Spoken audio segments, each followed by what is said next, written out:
ओ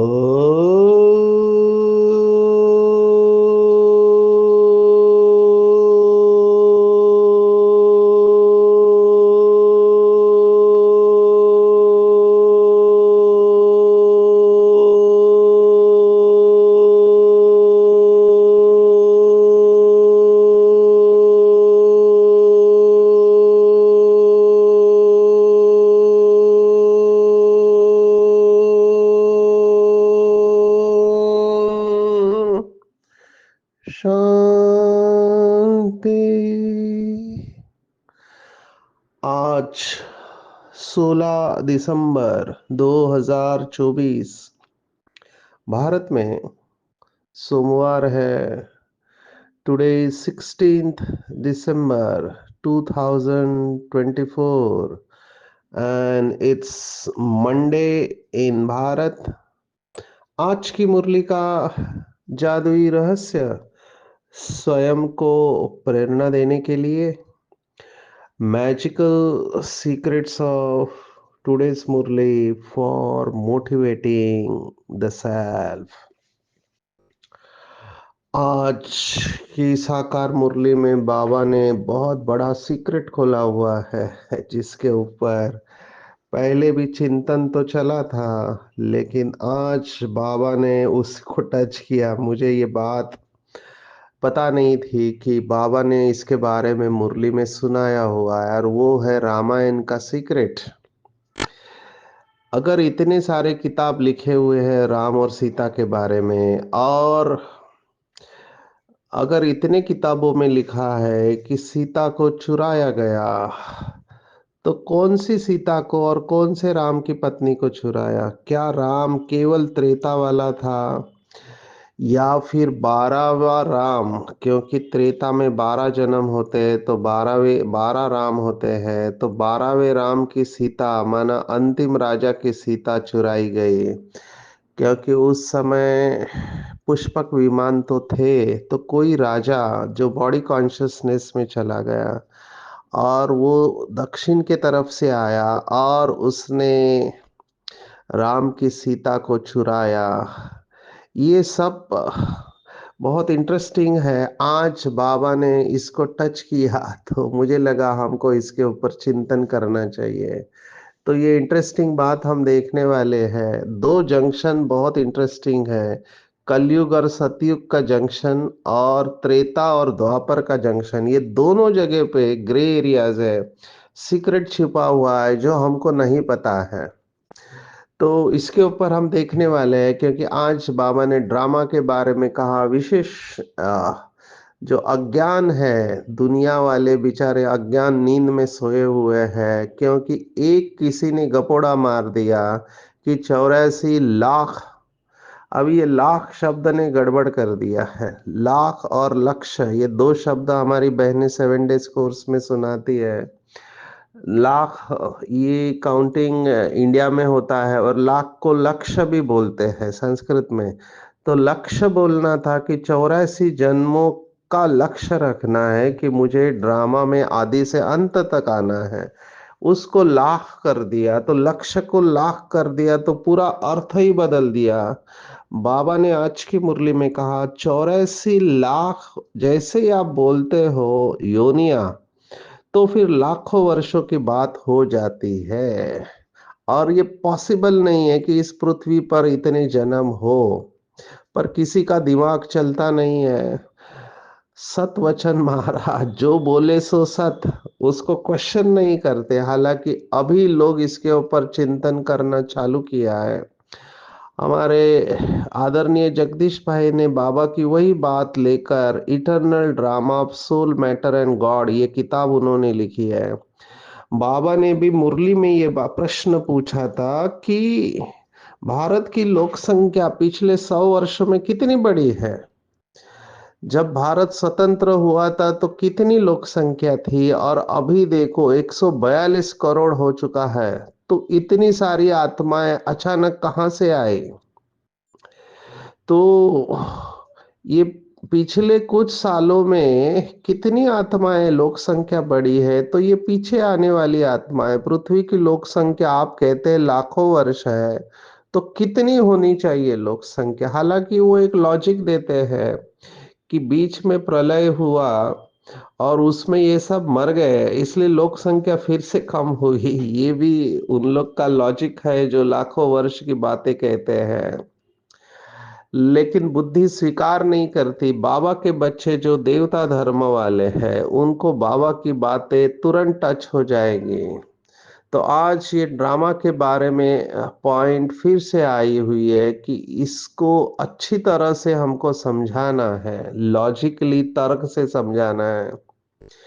हमारे कुछ बाबा के बच्चे जो रिसर्च ओरिएंटेड है, मैं देख रहा हूँ कि एक बाबा का बच्चा कई सालों से इसी बात के ऊपर लगा हुआ है कि 5,000 वर्ष का चक्र कैसे है, या साइक्लिकल नेचर ऑफ टाइम अंग्रेजी में हम कहते हैं कि ये चक्र में घूमता रहता है समय। अभी मॉडर्न साइंस माना आधुनिक साइंस के अनुसार वो दो प्रकार के समय मानते हैं। एक लीनियर माना एक सीधी रेखा में चलने वाला, और साइक्लिकल माना वर्तुल में चलने वाला, वृत्त में चलने वाला, साइकिल में चलने वाला। तो साइकिल में चलने वाला तो मानते हैं, लेकिन 5,000 साल का साइकिल है, ये एक्सेप्ट करना बहुत लोगों के लिए कठिन हो रहा है। हालांकि एक पेपर आदरणीय जगदीश भाई ने रेफरेंस दिया हुआ है, वो पेपर को भी पढ़ना चाहिए। जो इंटरेस्टेड बाबा के बच्चे हैं, जिनको रिसर्च में रुचि है, तो जगदीश भाई ने वो रेफरेंस दिया हुआ है कि उस पेपर के अनुसार, वो साइंटिफिक पेपर पब्लिश है कि पूरे चक्र की आयु 5,000 वर्ष से ज्यादा हो ही नहीं सकती। माना उसमें ऐसे बना है, कलयुग से डबल है, द्वापर उससे ट्रिपल है, त्रेता और उससे क्वाड्रुपल माना 4 गुना सतयुग है। जैसे आज की मुरली में बाबा ने ये शब्द इस्तेमाल किए, बहुत दिनों के बाद मुझे ये शब्द बाबा कितना सिंपल करके समझाता है। फुल, पौना, आधा और चौथा।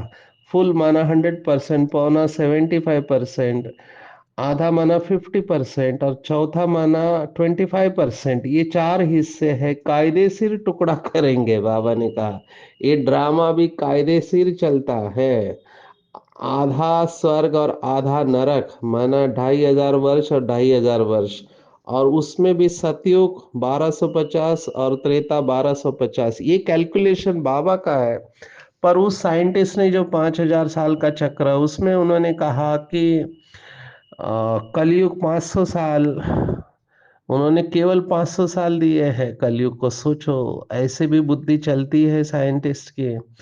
और द्वापर युग 1,000 साल, तो 1,500 हो गए। और त्रेता को उन्होंने 1,500 दिया है, तो 3,000 हो गया। और सतयुग को 2,000 साल दिया है, तो हो गया 5,000 साल। इस तरह से उसने लॉजिक दिया है, मैं शॉर्ट में ही यहाँ सुना रहा हूँ। तो ये ड्रामा का 5,000 साल का चक्र बाबा कह रहा है, भगवान कह रहा है, ये लोगों को स्वीकार करना बहुत मुश्किल जा रहा है। क्यों मुश्किल जा रहा है? क्योंकि साइकोलॉजी का एक प्रिंसिपल, मनोविज्ञान का एक काम करते हैं। बहुत लंबे समय से हम कोई बात को लगातार हमारे ऊपर हैमर हो गया है, तो हम उसको सच मानते हैं। ये हिटलर ने भी ये प्रिंसिपल यूज किया था। हिटलर ने बार बार कहा ये आपके दुश्मन है, दुश्मन है, दुश्मन है, इनको खत्म करना है। तो जब कोई झूठ बार बार लगातार बोला जाता है, तो कुछ समय के बाद वो सच लगने लगता है। ये एक प्रिंसिपल है मनोविज्ञान का, और कई लोग इसको यूज करते हैं अपने फायदे के लिए। तो ये साइंस ने हमको बचपन से ही बताया गया कि बंदर से इंसान बना है, और वो इवोल्यूशन की थ्योरी, डार्विन की थ्योरी हमारे दिमाग में घुस गई है। और साइंस कहता है कि इतने बिलियन साल पहले शुरुआत हुआ, और कुछ बिलियन के बाद ये खत्म हो जाएगा। माना लीनियर टाइम को वो मानते हैं। बिग बैंग थ्योरी करके दिया है, पहले एक बहुत बड़ा धमाका हुआ, उसके फिर छोटे छोटे टुकड़े हुए, गर्म थे, फिर वो ठंडे हुए, फिर पहले पानी हुआ, पानी के बाद उसमें एक पेशीय जीव माना जिसको अमीबा कहते हैं वो हुए। तो एक पेशीय प्राणी से अनेक पेशीय मल्टीसेल्युलर ऑर्गेनिज्म पैदा हुए और धीरे धीरे करके उत्क्रांति उत्क्रांति का सिद्धांत या इवोल्यूशन की थ्योरी के अनुसार फिर मनुष्य पैदा हुए। मनुष्यों में भी उन्होंने अलग अलग नाम दिए हुए, मैं उसमें नहीं जाना चाहता हूँ, लेकिन कहने का भाव है कि ये इतने बार हमने सुना है तो कोई अगर इसके अपोजिट में कहे तो उसको स्वीकार करना मुश्किल हो जाता है, क्योंकि साइंस को हम मानते हैं। लेकिन बाबा टोटली टोटली इसके अगेंस्ट में बात कह रहा है कि लाखों वर्ष का चक्र ही नहीं है, 5,000 वर्ष का चक्र है। लेकिन वंडरफुल देखो, बाबा को ये बात सुनाते सुनाते अभी 88 ईयर्स हो गए और अभी हमारे लगभग 15-1 लाख बाबा के बच्चे हैं पूरे विश्व में इस समय 2024 में। तो वो इस बात को स्वीकार करने लगे हैं कि ये 5,000 साल का चक्र है। अभी स्वीकार क्यों किया? हमारे पास तो कोई प्रूफ नहीं है, लेकिन हमने निश्चय के आधार पर इस बात को स्वीकार कर लिया। हमारी बुद्धि अभी एक्सेप्ट करती है। बहुत सारे तर्क दिए जा सकते हैं, लेकिन ये आज की मुरली है। बाबा ने कहा ये पढ़ाई सबसे सहज है, इसे जवान बूढ़े सब पढ़ सकते हैं, सिर्फ 84 जन्मों को जानना है। और ये पढ़ाई बाबा हमेशा दो शब्द इस्तेमाल करते हैं, बनना और बनाना, पढ़ना और पढ़ाना। और आज बाबा ने यही कहा हुआ है। देखो, बाबा एक अच्छा टीचर बनकर आज सिखा रहा है। जैसे वो लौकिक में टीचर होते हैं, वो भाषण करना सिखाते हैं। हमने इसकी ट्रेनिंग ली। मैंने देखा बहुत लोगों को भाषण करने का डर रहता है, स्टेज पर जाने का डर होता है।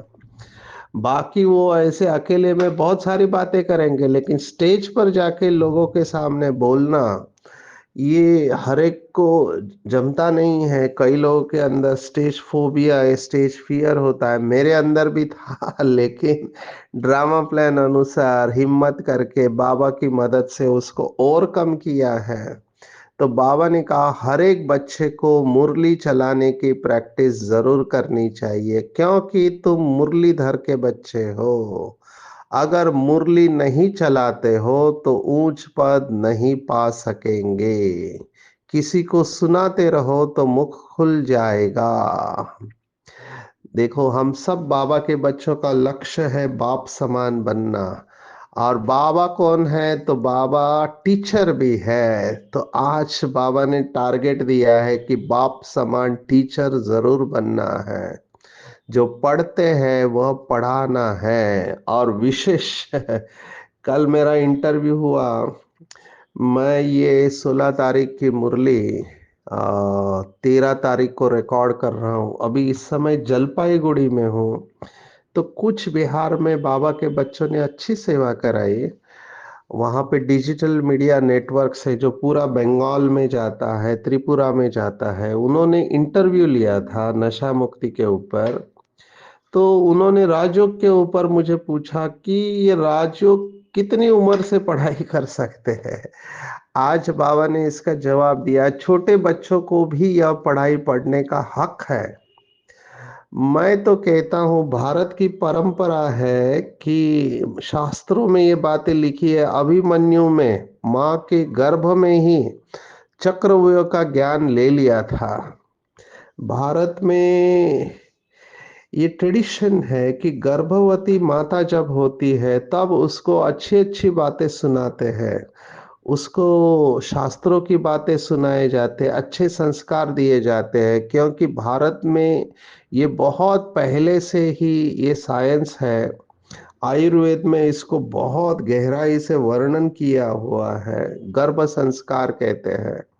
तो गर्भ को संस्कार देना ये बहुत बड़ा सब्जेक्ट है, समय कम पड़ेगा। लेकिन मैं शॉर्ट में इतना ही सुना रहा हूँ कि बाबा ने कुछ दिन पहले कहा था साक्षात्कार हो जाता है कि बच्चा आने वाला है। और सतयुग की जो भी बातें होगी, आप सब इसके ऊपर चिंतन तो करेंगे। मुझे ऐसे लगता है कि जैसे हम आगे जाएंगे, हमको सब पता पड़ने लगेगा। बाबा ने भी मुरली में कहा है, जैसे आप आगे बढ़ोगे आपको सब राज क्लियर होते जाएंगे, सतयुग में क्या होने वाला है।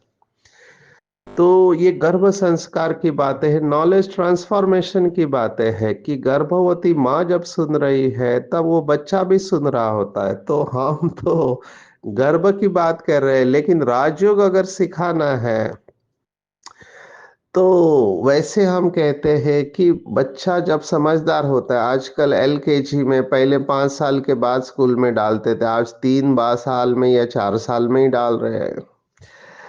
वैसे आपको सुना दो कि हमारे बाबा की एक बहुत सिकिल्दी बच्ची है, डॉक्टर शुभदा नील। इन्होंने डिवाइन गर्भ संस्कार के ऊपर, ये है और इनकी टीम है, इन्होंने बहुत अच्छा रिसर्च किया है। और इनके अनुभव सुनने जैसे है कि जब गर्भवती माता आती है उनको वो बाबा का ज्ञान सुनाते हैं, और दोनों पति पत्नी योग करते हैं, इनफैक्ट दादा दादी भी योग करते हैं।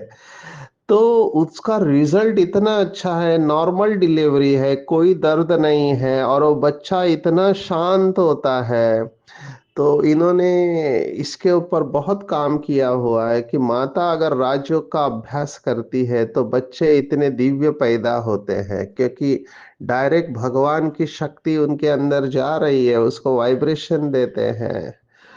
तो ये मेरे ख्याल से ऐसा हो सकता है कि सतयुग के फाउंडेशन की शुरुआत भी हो सकती है, हम नहीं जानते।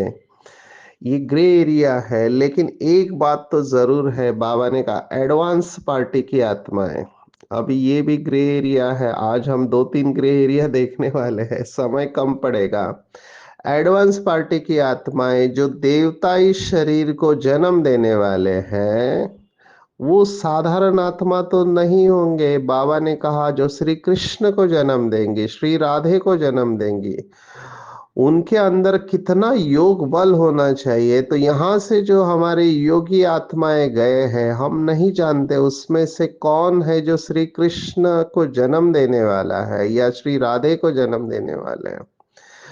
तो वो ऐसे शरीर को जन्म देने वाले हैं जहां से नई शुरुआत होने वाली है। तो ये भी ग्रे एरियाज है, लेकिन इतना जरूर है कि उनके पास परमात्मा की शक्ति होगी जो आगे नहीं होगी, लेकिन ये शरीर बदलने वाले हैं। तो ये जो ट्रांजिशन एरिया है कलयुग और सतयुग का, और त्रेता और द्वापर युग का, ये दोनों ट्रांजिशन एरिया बहुत इंटरेस्टिंग है, इसके ऊपर चिंतन करना चाहिए।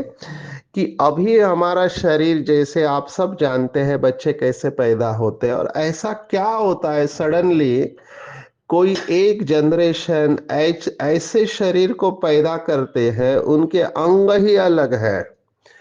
तो ये कैसे होता है, इसके ऊपर चिंतन करना चाहिए। कलयुग का शरीर और सतयुग के शरीर में कोई फर्क होगा या नहीं होगा, बहुत सारी थेरीज है, मैं उसमें नहीं जाऊंगा क्योंकि हाईवे से हम गली में जाएंगे।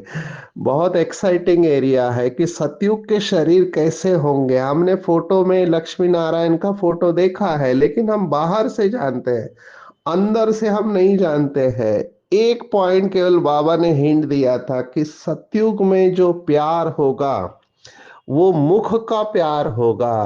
अभी ये एक बहुत माना छोटी सी लाइन हमको मिली हुई है जिसके ऊपर चिंतन कर सकते हैं कि मुख के प्यार से बच्चा कैसे पैदा होगा।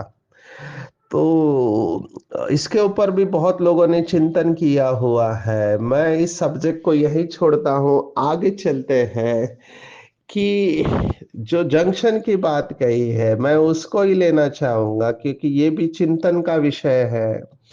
क्यों रामायण के ऊपर इतना क्यों कहते हैं कि सीता को चुराया, सीता को चुराया।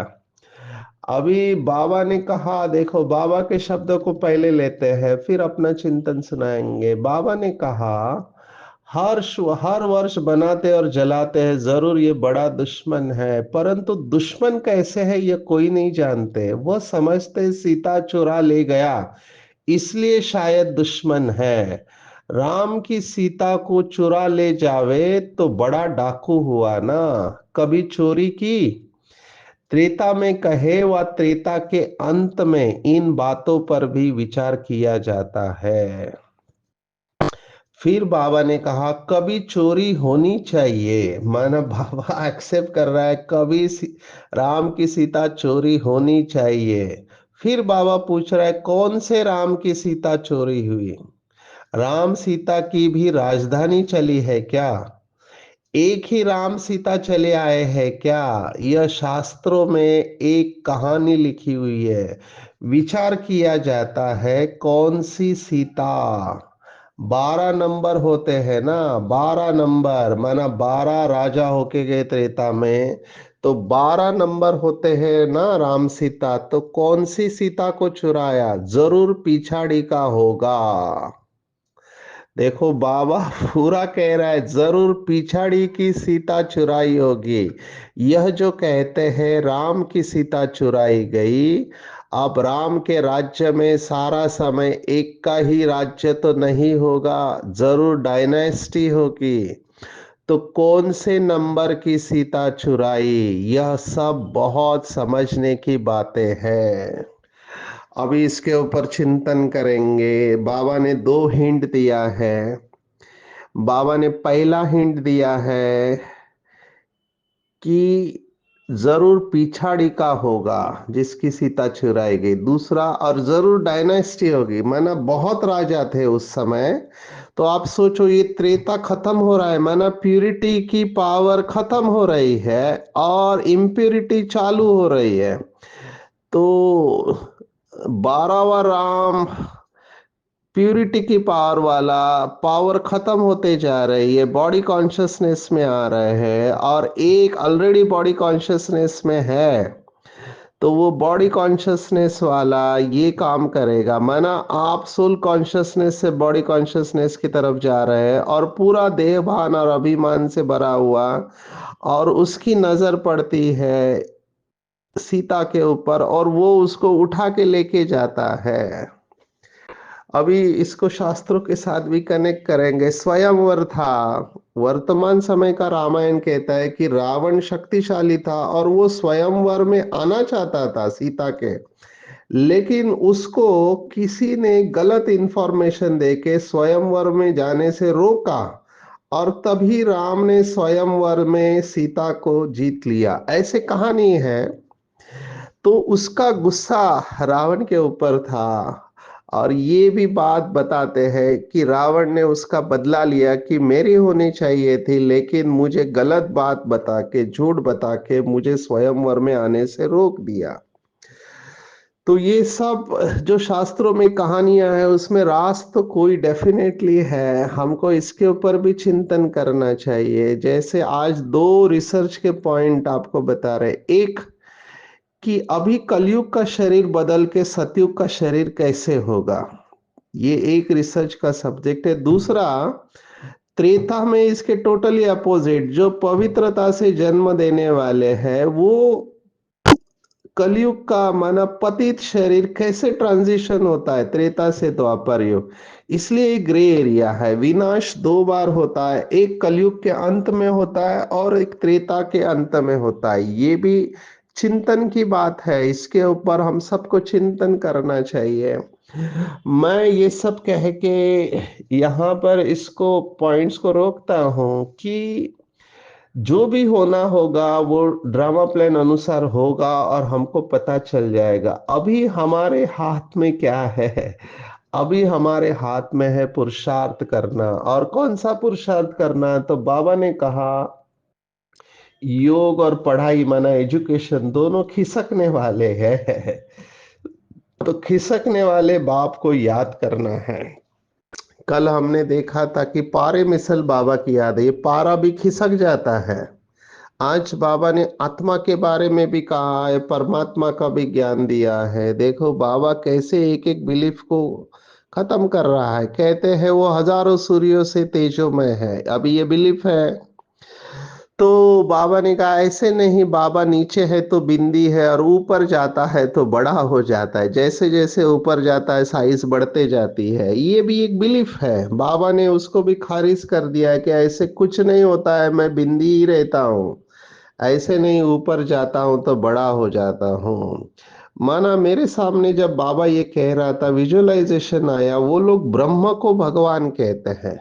मानो ब्रह्म क्या है? ब्रह्म एक तत्व है, लाइट है, प्रकाश ही प्रकाश है। अगर कुछ क्षणों के लिए हम मान ले कि वो भगवान है, तो वो जब नीचे आता है, पूरा ब्रह्म नीचे आता है, तो वो नीचे आते आते बिंदी बन जाता है, और ऊपर जाते जाते वो फिर से फैलता है और पूरा ब्रह्म बन जाता है। तो ऊपर जाके बड़ा होना और नीचे आके बिंदी होना, ये किसी का विजुअलाइजेशन, जिसको बाबा ने कहा गपोड़े या दंत कथाएं, वैसे ये बातें हैं। एक ने कह दिया कि परमात्मा अनंत है, बस उसके ऊपर विश्वास करने वाले उसको ब्लाइंडली फॉलो कर देते हैं। एक ने कहा श्री कृष्ण भगवान है, बस लोगों ने मान लिया और वही बात फिर आगे चल के आती है। तो जो शुरुआत करता है, जैसे बहुत सारे राजाओं ने उनके गुरुओं की बात को स्वीकार कर लिया और उसको पक्का मान लिया और फिर वो चलते आया है। तो ये जो शुरुआत है, इसके ऊपर हमको चिंतन करना चाहिए। बहुत सारी बातें हैं।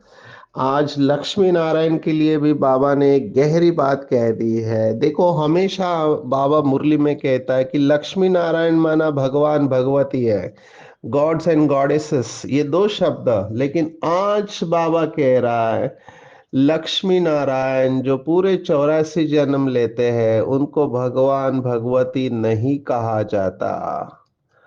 तो कितनी सारी बातें बाबा आज रास खोल रहा है, तो हमको इसके ऊपर चिंतन करना चाहिए कि वो भगवान भगवती क्यों है और भगवान भगवती क्यों नहीं है। देखो, आज ये मुरली का मैं पॉइंट पढ़ता हूँ, इन्हों को भगवान भगवती नहीं कहा जाता। इनसे पहले तो कोई है नहीं जिसने 84 जन्म लिया हो। पहले पहले जो सतयुग में राज्य करते हैं वही 84 जन्म लेते हैं, फिर नंबरवार नीचे आते हैं।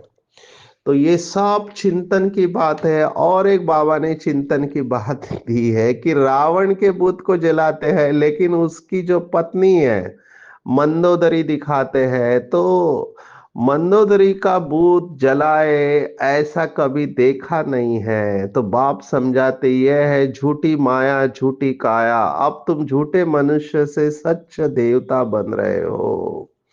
वहां तो सदैव सच बोलेंगे। देखो, सतयुग में कोई भी झूठ नहीं बोलता है, वहां सदैव सच बोलेंगे, इसलिए उसको सचखंड कहते हैं। आते हैं वरदान के ऊपर। बहुत सुंदर वरदान है, समर्थ सम्राट कैसे बनेंगे। हमने ये सब डिग्रियां देखी, सम्राट कौन है, चक्रवर्ती कौन है। तो सम्राट कौन है? तो बाबा ने कहा संपूर्ण पवित्रता के संस्कार भरने वाले ही सम्राट है। संपूर्ण पवित्रता के संस्कार भरने वाले, माना ये संस्कार भरने हैं। दो शब्द बाबा इस्तेमाल करता है, एक इमर्ज करना और एक भरना। अभी इमर्ज शब्द यथार्थ है या भरना यथार्थ है? भरना माना है नहीं और उसको आप भर रहे हैं। इमर्ज माना ऑलरेडी है, आप उसको बाहर निकाल रहे हैं। दोनों ही बातें बाबा इस्तेमाल करते हैं। आज आया है भरना है, माना शिव बाबा से लेना है और अपने अंदर भरना है। तो स्वराज्य का धर्म अर्थात धारणा है पवित्रता। पवित्रता के आधार पर ही स्वराज्य मिलने वाला है। एक धर्म अर्थात एक धारणा। और एक धारणा क्या है? स्वप्न और संकल्प मात्र भी अपवित्रता अर्थात दूसरा धर्म न हो। क्योंकि जहां पवित्रता है वहां अपवित्रता व व्यर्थ व विकल्प का नाम निशान नहीं होगा। बाबा ने कितने मुरलियों में कहा है, व्यर्थ संकल्प भी अपवित्रता है। अभी के श्रेष्ठ संस्कारों से ही भविष्य संसार बनता है। ये भी बाबा का स्लोगन यज्ञ में फेमस हुआ कि संस्कार परिवर्तन से संसार परिवर्तन। अभी के ईश्वरीय संस्कार जो हम अपने अंदर भर रहे हैं, यही भविष्य संसार का फाउंडेशन है। और यही विजयी रतन बनते हैं जो परमात्मा से प्रीत बुद्धि होते हैं, वही विजयी रतन बनते हैं और पुरानी दुनिया को नई दुनिया बनाते हैं। तो आज की पूरी मुरली में टेक होम अगर आप मुझे कहो तो मैं कहूँगा, ये सहज पढ़ाई है, जवान बूढ़े बच्चे सब पढ़ सकते हैं। और प्रैक्टिस करनी चाहिए कि बाबा की मुरली सबको सुनाए, ठीक है ना। प्रैक्टिस करनी चाहिए कि हम बाबा की बातों को दूसरों को समझा सके। हमारे आदरणीय जगदीश भाई इसकी ट्रेनिंग लेते थे, अभी तो टीचर्स ट्रेनिंग होती है, बहुत एडवांस हो चुके हैं। बाबा की बातों के ऊपर विचार सागर मंथन करना, ये ट्रांजिशन के ऊपर सोचना, कलयुग और सतयुग और त्रेता और द्वापर का जो ट्रांजिशन है उसके ऊपर सोचना है। संपूर्ण पवित्रता के संस्कार भरने वाले समर्थ सम्राट बनते हैं और सच्ची प्रीत एक परमात्मा से रखते हैं, वही विजयी रतन बनते हैं। अच्छा, ओम शांति।